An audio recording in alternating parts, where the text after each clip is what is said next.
the ocean screamed. Not waves, not wind pulse, low and wrong, shaking my bones as I stood on the submersible's deck.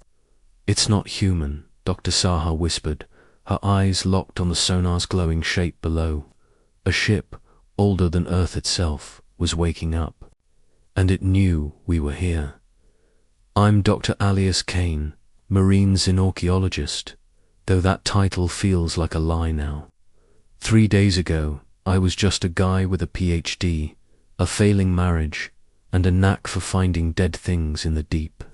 Now, I'm staring at a signal that shouldn't exist on a research vessel 800 miles off the Mariana Trench, where the Pacific Ocean swallows light and hope alike.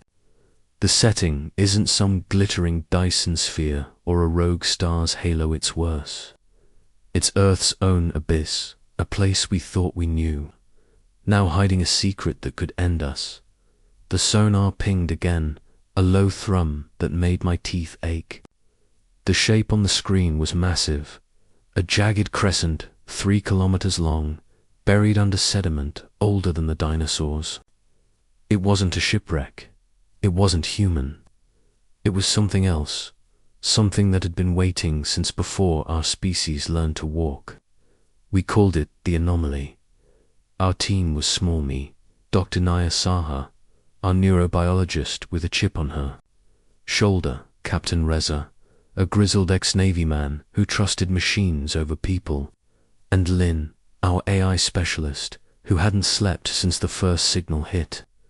We were funded by a shadowy UN consortium tasked with investigating unusual deep-sea phenomena. They didn't tell us we'd find this. Nobody could have. "Elias, this is insane," Nia said, her voice tight as she leaned over the sonar console. Her hands trembled, not from cold, but from the weight of what we'd stumbled into. "The readings. It's emitting energy signatures. We can't even classify. This thing's alive. Alive." Reza barked from the helm, his scarred hands gripping the controls. "It's a damn rock. A big one, sure, but don't start with that sci-fi nonsense." "It's not a rock," Lin cut in, their voice calm but edged with something I hadn't heard before: fear. They pointed to their tablet, where data streams danced in chaotic spikes. "It's broadcasting. Not radio, not something quantum. It's like it's talking." I didn't want to believe it. I'd spent my life digging up fossils, not chasing UFOs. But the pulse was real, a rhythmic hum that vibrated through the submersible's hull like a heartbeat from the deep.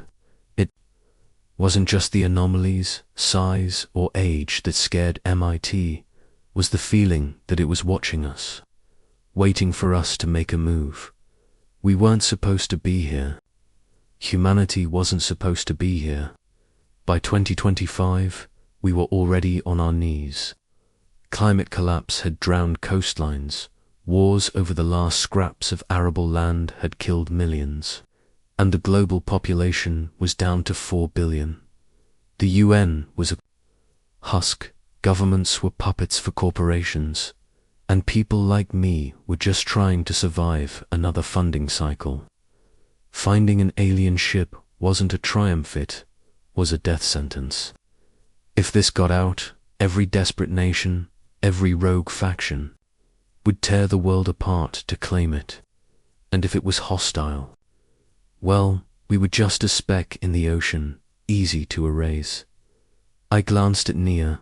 Her dark eyes were wide, reflecting the green glow of the sonar.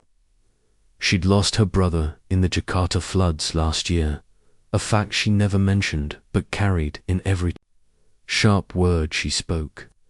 I wanted to say something, to anchor her, but my own ghosts were louder. My wife, Mara, had left me 6 months ago, tired of my obsession with the deep. "You love dead things more than me," she'd said, her voice breaking. I hadn't argued. Now, staring at the anomaly, I wished I had. I wished I'd told her I was sorry, that I'd been running from myself, not her. Elias. Focus, Nia snapped, pulling me back. We need to decide. Do we go down there, or do we call it in? Call it in, Reza scoffed. To who? The UN. They'll sell this to the highest bidder. China's got subs in the region. Russia too. We report this. We're dead before dawn. He's right, Lynn said, their fingers flying over the tablet, the signals getting stronger. It's not just broadcasting, it's responding to us, to our equipment, like it's curious. I felt a chill, not from the ocean's cold, but from the idea that something down there was listening. Humanity was cornered, not just by our own failures, but by this thing we'd woken up. We had no weapons, no backup, just a creaking submersible, and a crew of misfits. Survival seemed impossible. If we went down, we might not come back. If we didn't, someone else would find it, someone with bigger guns and worse intentions. I thought of Mara again, her last email sitting unread in my inbox. I hope you find what you're looking for, Elias, but I don't think you will.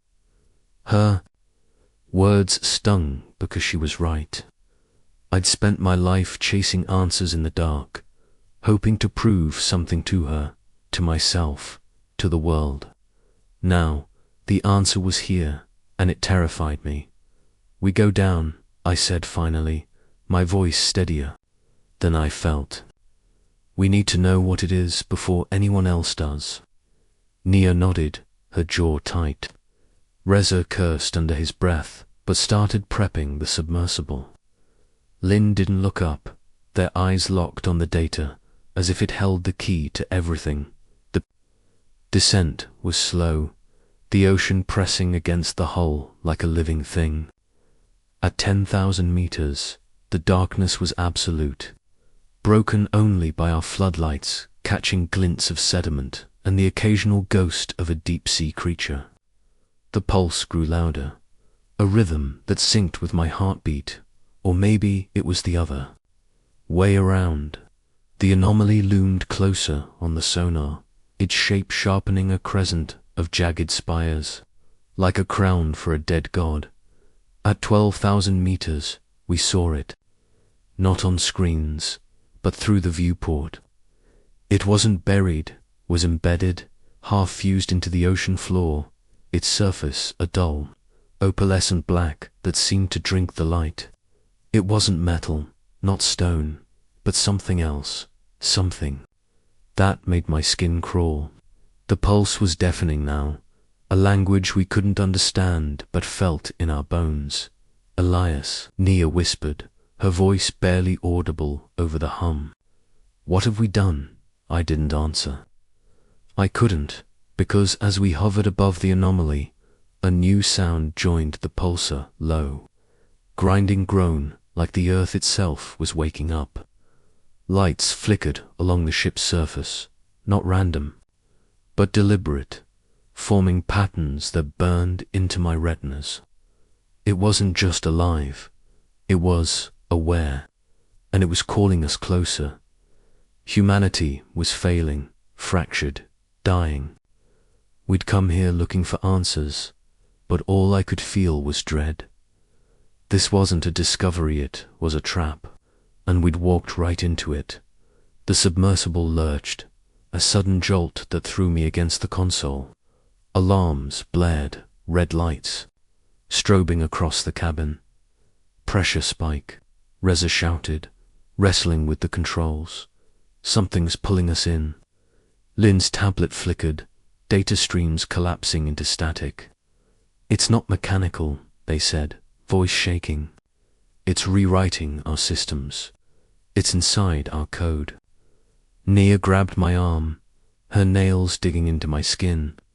Elias, we need to abort, now. But it was too late. The viewport glowed, not from our floodlights, but from the anomaly itself. The crescent spires pulsed with light, forming a spiraling pattern that seemed to reach into me, like fingers brushing my thoughts. Then, a voice, not sound, but a presence filled my mind. It wasn't words, not exactly, but a cascade of images, emotions, and concepts, alien and overwhelming. I saw stars being born, civilizations crumbling, and a single, unshakable truth. We were not alone. The submersible shuddered to a stop, suspended above the anomaly's surface. A seam appeared in the opalescent hull, splitting silently to reveal a tunnel, its walls shimmering like liquid starlight. The voice in my head pulsed again, not commanding but inviting. It wanted us inside. Elias? No, Nia said, her voice breaking. This isn't right. We're not ready for this.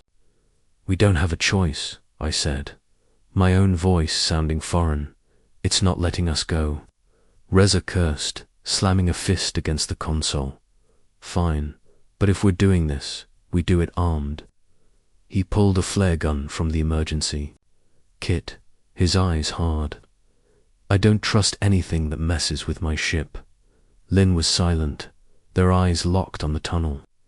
It's not hostile, they murmured. It's curious, like us. We suited up in pressure-resistant gear, our movements mechanical, driven by a mix of fear and compulsion. The submersible docked with the tunnel, a perfect seal forming around the hatch.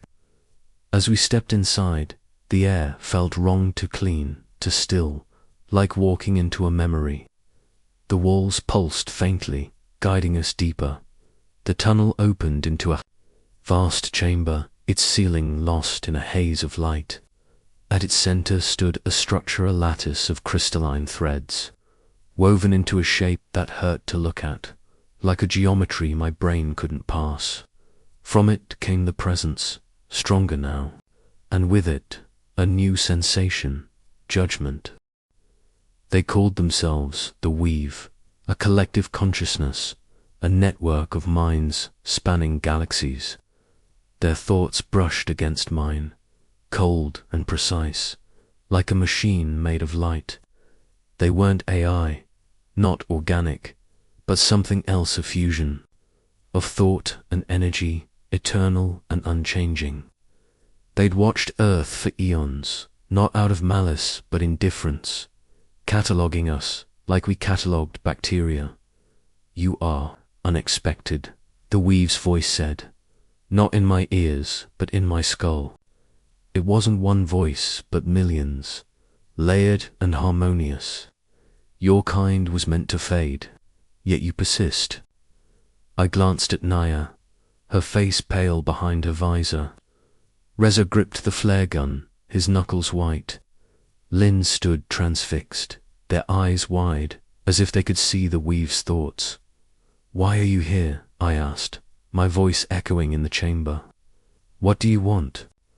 The Weave's response was a flood of images.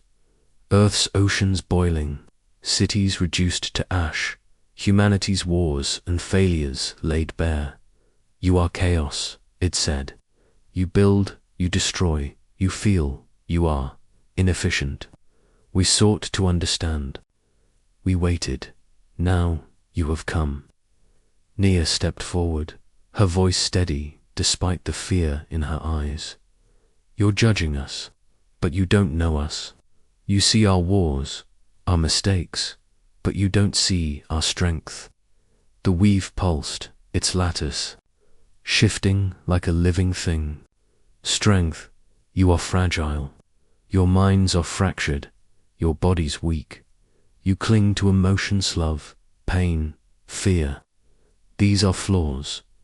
No, I said, surprising myself. They're what make us human. You think we're weak because we feel, but that's why we're here. We don't give up. We don't fade. The Weave's presence sharpened, like a blade pressed against my thoughts. You misunderstand. We do not judge your weakness. We fear your unpredictability. Your chaos defies our calculations. You were not meant to find us. That hit me like a punch. They weren't afraid of our weapons or our numbers, they were afraid of us, of what we could do, not as a species, but as individuals, driven by something they couldn't quantify. Love, pain, hope, the things that kept me searching the deep. Even when Mara left, the things that made Nia fight for answers. After losing her brother, the things that made Reza grip that flare gun like it was his last stand. Then why let us in? I asked, why show yourselves? The weave hesitated, a ripple of uncertainty in its perfect harmony. Because you are here, because you chose. We wish to understand this choice. Lynn spoke up, their voice soft but firm. You can't understand us by watching. You have to feel what we feel. That's what makes us different. The weave's lattice flared, and I felt a surge of anger, not mine, but theirs. Feeling is disorder. It is error. We are order. We are control. You threaten the balance, and there it was the clash. The weave saw the universe as a perfect machine, every part predictable, every outcome calculated, but humans, we were the glitch, the variable they couldn't solve. They'd watched us for millennia, expecting us to die out, to fit their models. Instead, we'd survived, not through logic, but through stubborn, messy, human defiance. Nia's hand found mine, her grip tight. You're wrong, she said to the weave. Our chaos isn't a flaw. It's what makes us grow. It's why we're standing here, in your ship, when you thought we'd be gone. The weave's presence shifted, not softening, but recalibrating. You speak of growth, yet you destroy yourselves. Your pain divides you. Your love blinds you.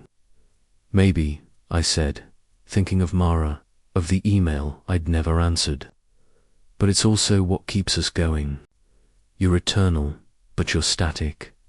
We change, we adapt, we fight. Reza snorted, raising the flare gun. And if you try to control us, we'll burn this place down. The weave didn't respond, but the chamber hummed, the lattice vibrating, with a new intensity. They were testing us, probing our minds, our resolve.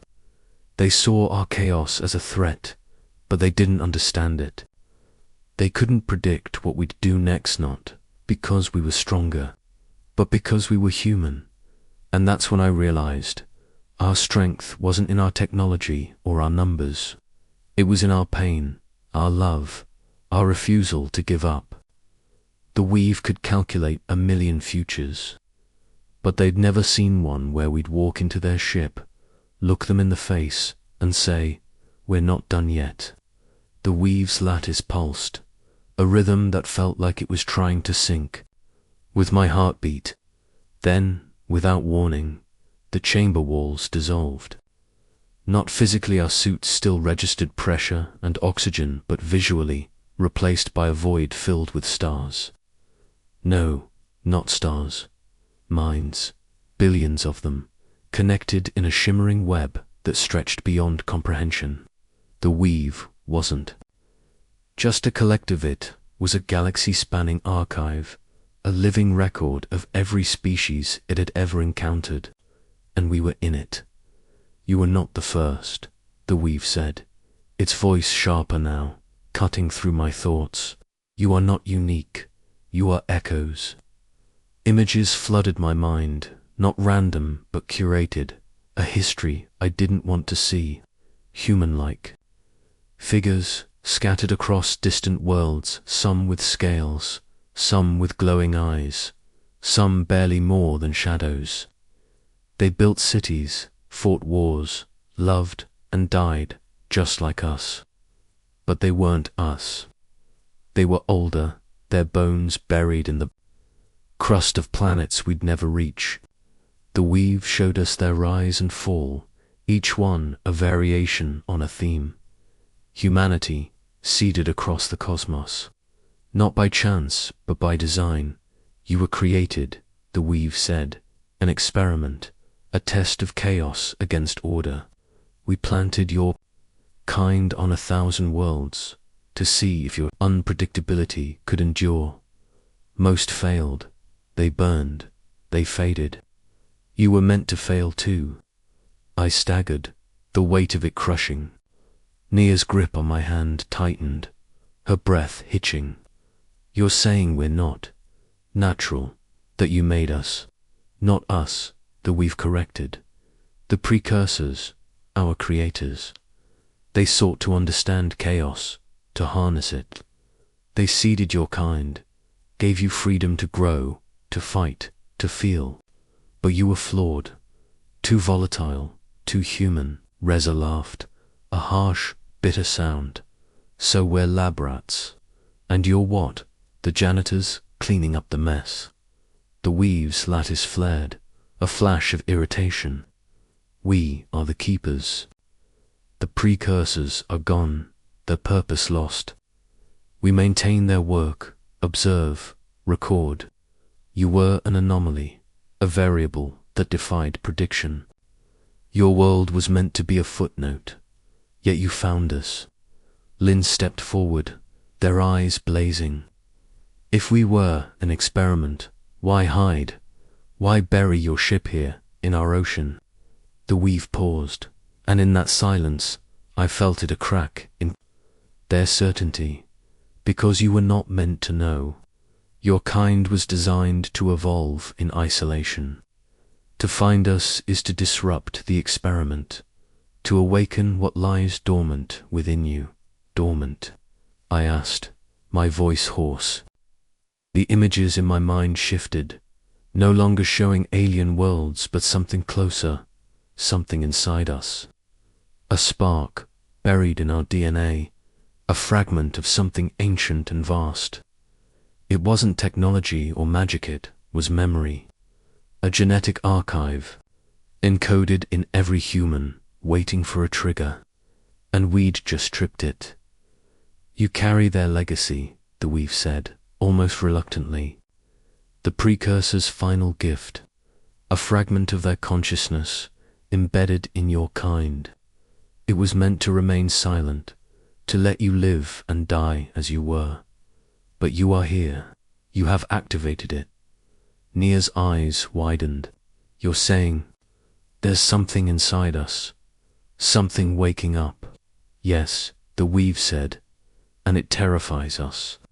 The chamber shifted again, the starry void replaced by a vision of Earth, not as it was now, but as it could be. Cities of light and shadow, humans moving with purpose, their eyes glowing with knowledge that wasn't theirs. They weren't just surviving, they were changing, becoming something more, something the weave couldn't predict. I felt it then, a flicker in my own mind, like a door creaking open. Memories that weren't mind flashes of stars I'd never seen, languages I'd never spoken. It was faint, but it was there, growing stronger. Nia gasped, her hand jerking in mine. Reza swore, dropping the flare gun. Lynn just stared, their face a mix of awe and dread. You cannot be allowed to awaken fully, the weave said, its voice trembling for the first time. Your chaos is a contagion. It will unravel the order we have preserved for eons. Then, why show us? I demanded, anger rising. Why let us in at all? Because we are bound, the weave said. The precursor's directive compels us. If you find us, we must reveal the truth. But we can still act. We can correct.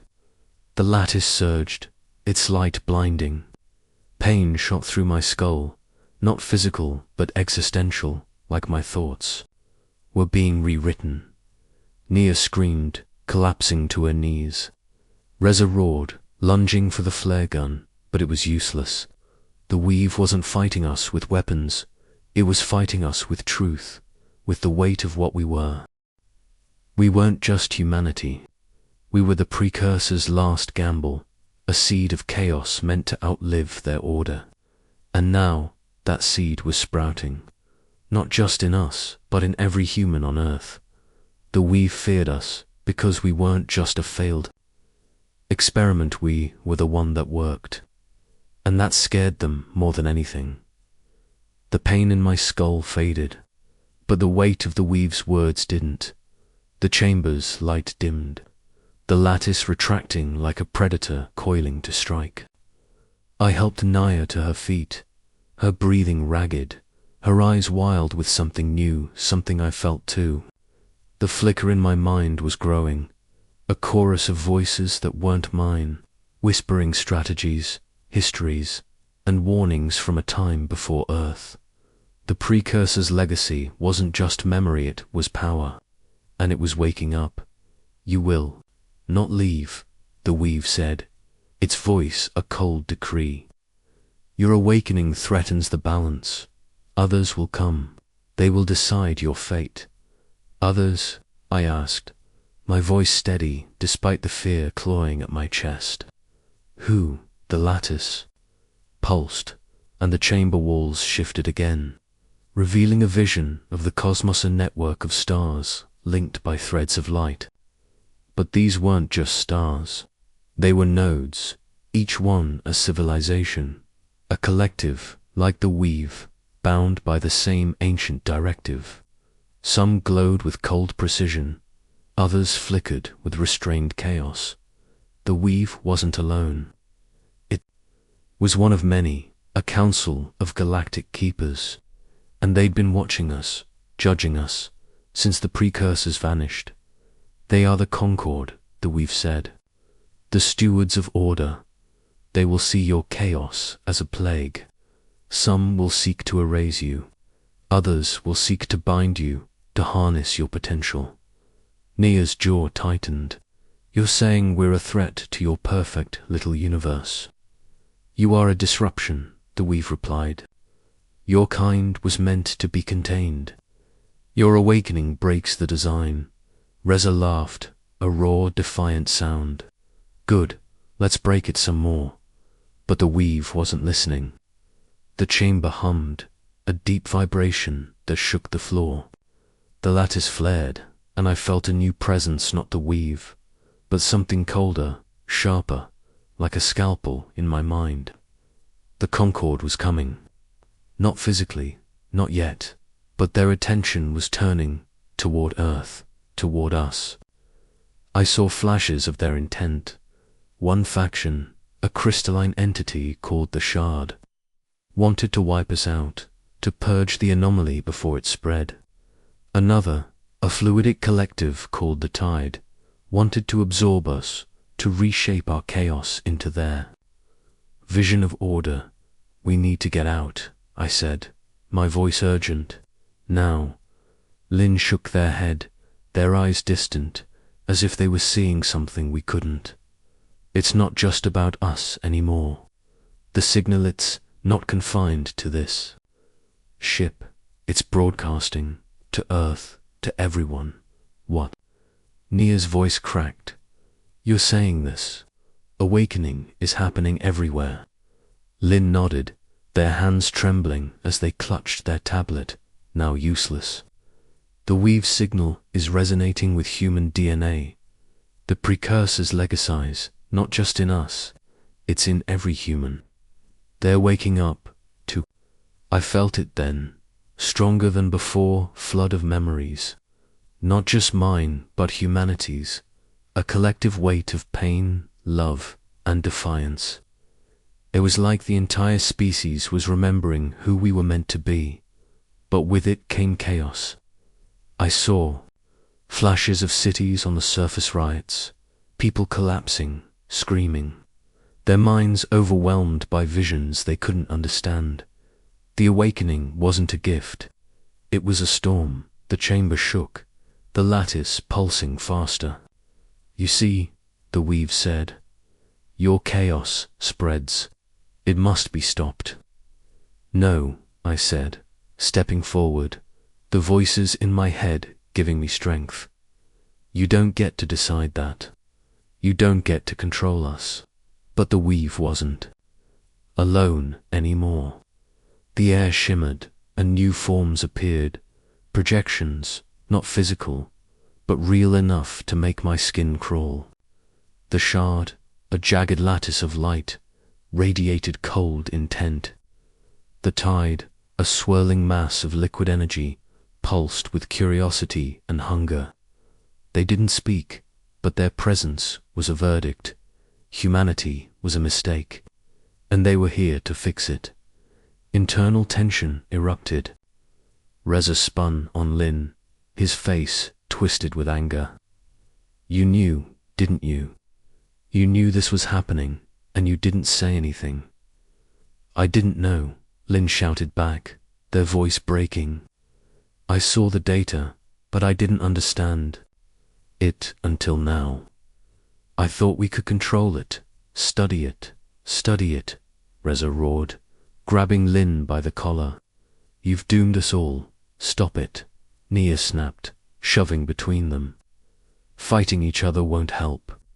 We need to get back to the surface, warn people, figure out what this means. But I wasn't sure we could. The voices in my head were louder now, not just memories, but urges, strategies for war. Blueprints for machines I'd never seen, instincts that felt alien and human at the same time. The awakening was changing us, and not all of us were handling it the same way. Reza's anger was raw, primal, but Lin's eyes held a different fire, a hunger for the knowledge we were inheriting. Nia was holding it together, but I could see the strain, the fear that we were losing ourselves. The weave's lattice surged, and the projections of the shard and tide grew brighter. You are divided, the shard's voice said, a grating hum that made my teeth ache.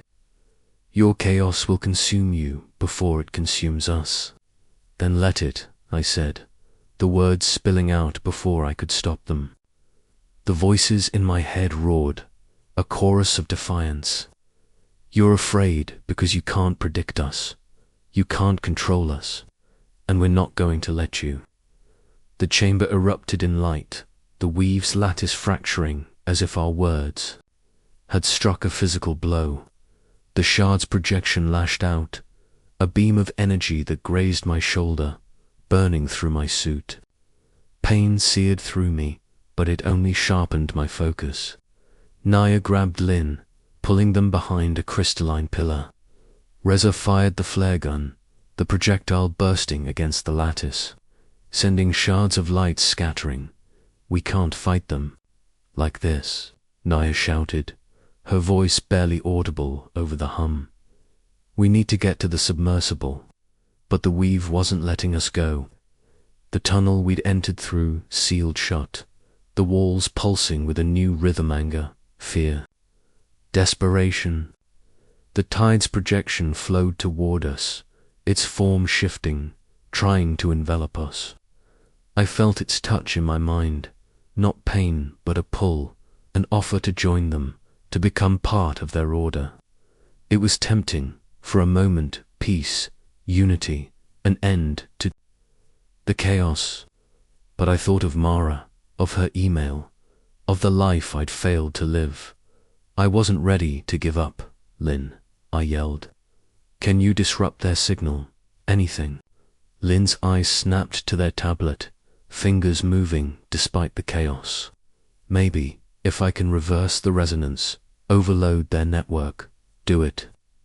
I shouted, dodging another beam from the shard.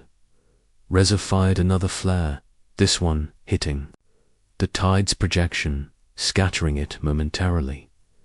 Lin worked frantically, their hands a blur. The voices in my head were deafening now, guiding me, not with words, but instincts. I grabbed a shard of the lattice, its surface burning my hand even. Through the suit, I didn't know why, but I felt it, a connection, a way to fight back. I slammed the shard into the floor, and the chamber shook, the weave's presence faltering. It's working, Lin yelled, the signals destabilizing.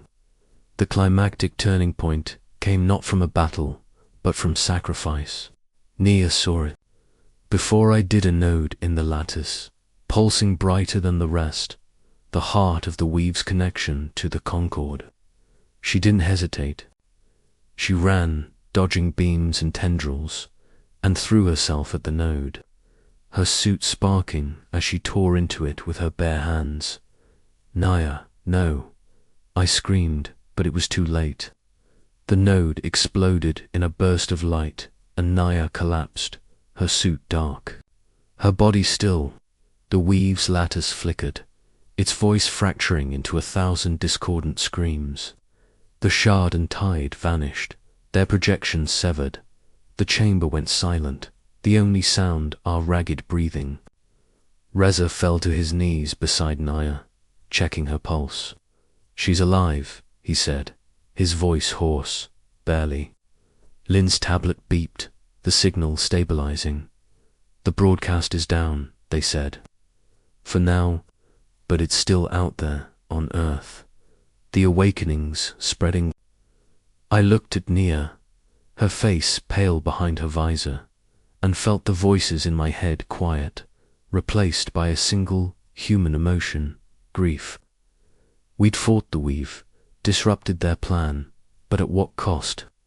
Humanity was a threat now, not just to the Concord, but to itself. The awakening was unstoppable, and we were fractured. Reza's anger, Lynn's ambition, my guilt. We'd won this battle, but the war was just beginning.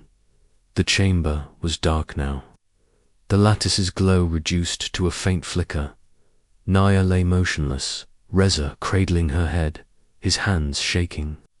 Lynn stood frozen, their tablet clutched like a lifeline, its screen showing fragments of the weave's signal still pulsing faintly. The air felt heavy, not with pressure, but with finality. We were trapped, not just in the anomaly, but in the truth it had revealed. Humanity was cornered, not by the weave or the Concord, but by what we were becoming. The voices in my head were quieter now, but they hadn't stopped. They whispered of wars fought on stars we'd never seen, of machines that could reshape worlds, of a purpose we were only beginning to understand. The precursor's legacy was no longer dormant, it was alive, spreading through every human on Earth, but it was tearing us apart. Reports were coming in through the submersible's comms. Faint and garbled riots in Tokyo, mass hallucinations in Mumbai, entire cities grinding to a halt as people grappled with memories that weren't theirs. The awakening was a wildfire, and we'd lit the match. The weave's presence returned, weaker but still sharp, like a wounded animal.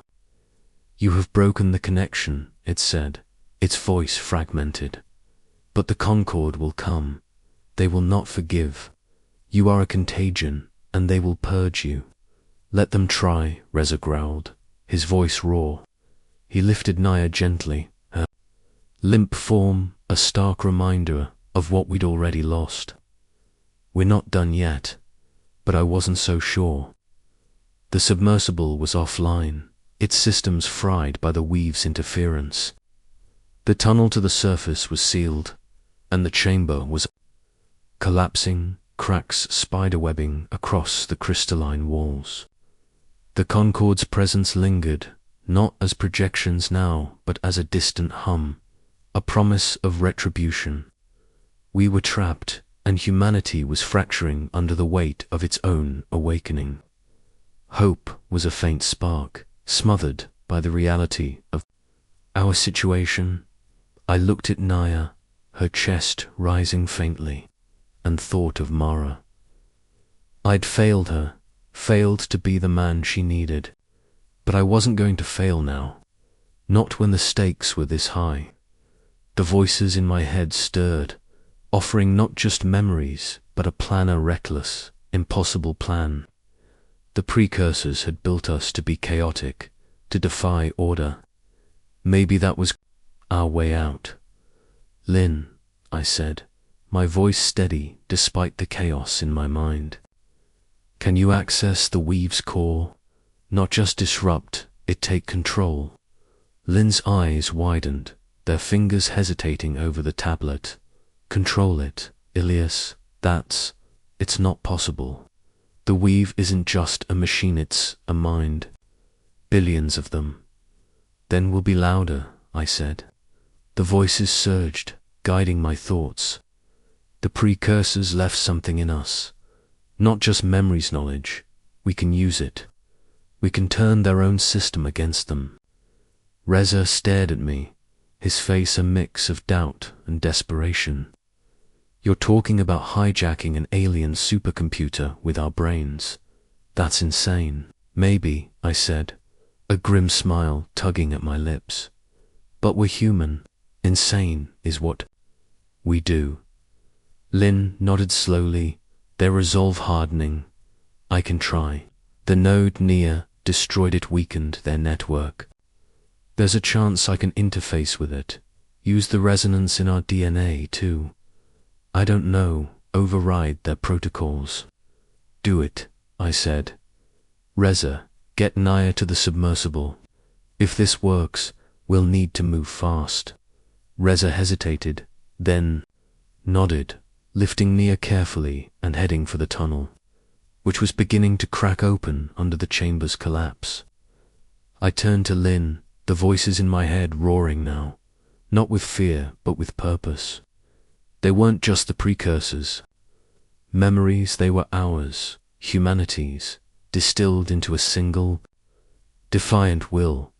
Lin plugged their tablet into a fragment of the lattice, their hands moving with a speed and precision that wasn't entirely their own. I felt it too, a clarity, a connection, as if the awakening was linking us not just to the precursors but to each other. The weave's presence resisted, a wave of cold logic pushing against my mind, but I pushed back, drawing on every moment of pain, love, and stubborn hope that had brought me here. The chamber shook, chunks of crystal falling from the ceiling. The weave's voice screamed, a cacophony of panic. You cannot. You are chaos. You will destroy everything. Then let it burn, I said, my voice steady. If we're chaos, we'll make it ours. Lin's tablet flared, a surge of energy, coursing through the lattice. The voices in my head aligned, not just mine, but Lin's, Nia's, even Reza's, a chorus of humanity's will. We weren't just accessing the weave, we were rewriting it, flooding its network with our chaos, our unpredictability. The precursors had built us to be a glitch in their perfect order. Now, we were turning that glitch into a weapon. The lattice exploded in light, not destructive, but transformative. The weave's presence shattered, not into silence, but into a new rhythm, a human rhythm. The chamber walls dissolved, revealing not the ocean, but a vision of Earth. Its cities pulsing with the same light, humans standing together, their eyes glowing with the same knowledge we carried. The awakening wasn't tearing us apart anymore, it was uniting us. The Concord's presence faltered, their projections flickering. The Shard's cold voice hissed, "This is impossible. You are nothing." But there was fear in it, a crack in their certainty. The tide's fluid form wavered, its hunger replaced by something like awe. "You are more," it said, before fading entirely. The weave's voice was gone, replaced by a silence that felt alive, vibrant, human. The chamber stabilized, the tunnel to the submersible opening fully. Reza was already there, Nia stirring in his arms, her eyes fluttering open. "Elias, what did we do?" she whispered. "We showed them," I said, helping Lin to their feet. "We showed them who we are." The submersible powered up, its systems no longer under the weave's control, but ours, guided by the knowledge we'd unlocked. As we ascended through the ocean, the voices in my head quieted. But they left behind a certainty. We'd changed something fundamental. The Concorde would come, but they'd come to a humanity that wasn't just a threat, but a force unpredictable, chaotic, and unstoppable. The emotional impact hit me as we broke the surface, the dawn light glinting off the waves. We'd won, but not without cost. Nia's sacrifice, Rez's anger, Lin's ambition, my guilt, they were all part of this, part of what made us human. The Weave had feared our chaos, but the Concord would remember it with reverence, maybe even horror. We weren't just echoes of the precursors. We were something new, something they'd never seen coming. And as I looked at the horizon, I thought of Mara's email, still unread. Maybe I'd answer it now. Maybe I'd tell her I'd found what I was looking for, not in the deep, but in us. We surfaced into a world that was no longer ours.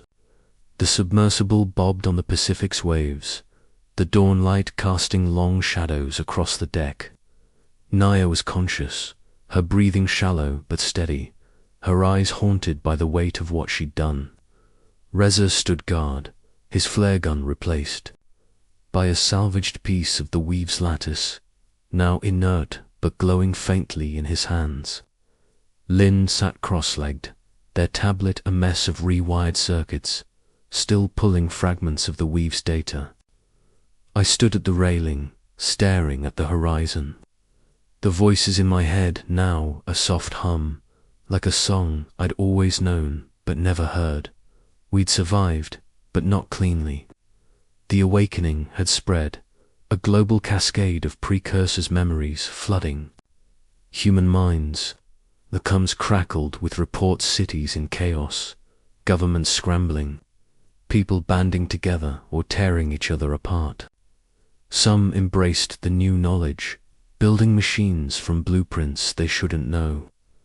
Others succumbed to madness, overwhelmed by visions of stars and wars not their own. Humanity was alive, but it was fractured, teetering on the edge of something greater or something catastrophic. The Weave was silent, its presence severed when we'd rewritten its core. The Concord's projections hadn't returned, but their hum lingered in the distance, a warning that they were watching, waiting. We'd bought time, not victory. The universe was changed. Humanity was no longer a footnote, but a force, a wild card that had shattered the Concord's perfect order. But the cost was immense. Nia's body was scarred, her mind fragile from the node's energy. Reza's trust was broken, his anger now a quiet, simmering resolve. Lin was different, their eyes glowing with a hunger for the knowledge we'd unlocked. A hunger that scared me. I opened my tablet, the screen flickering with static. Mara's email was still there, unread, a tether to the man I'd been before. The ocean screamed. I opened it, my hands shaking. I hope you find what you're looking for, Elias, but I don't think you will. Not because it's not there, but because you're afraid to see it.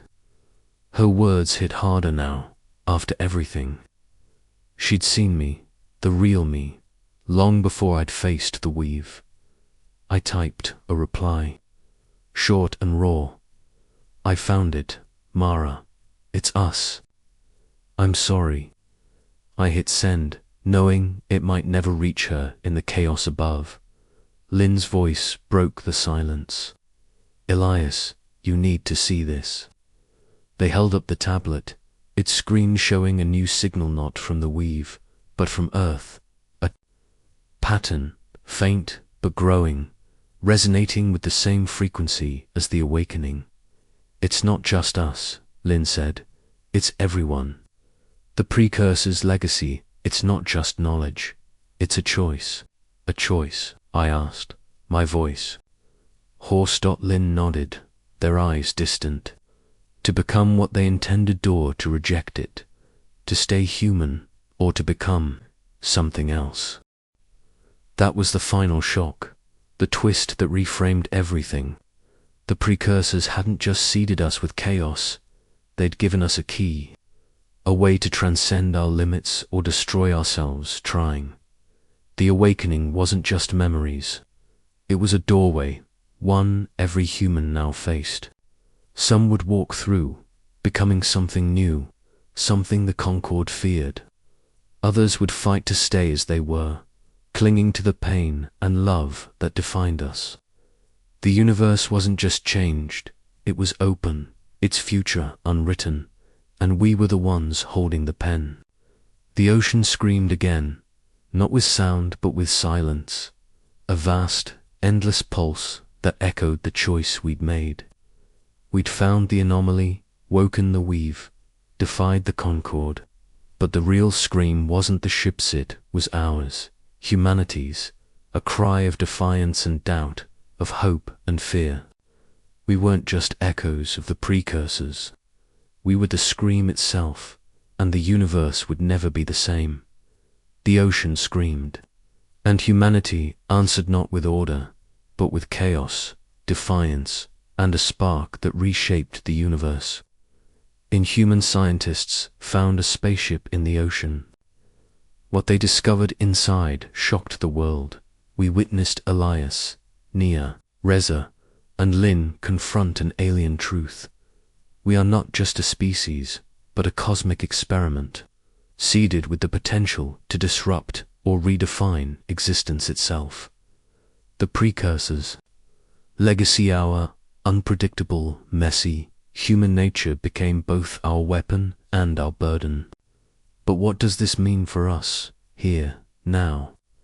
Here's the question that burns at the heart of this story. Is our chaos aura, pain, love, and stubborn refusal to fade humanity's greatest flaw, or its ultimate strength? The weave feared us because we couldn't be predicted. The Concorde trembled when we chose to scream rather than submit.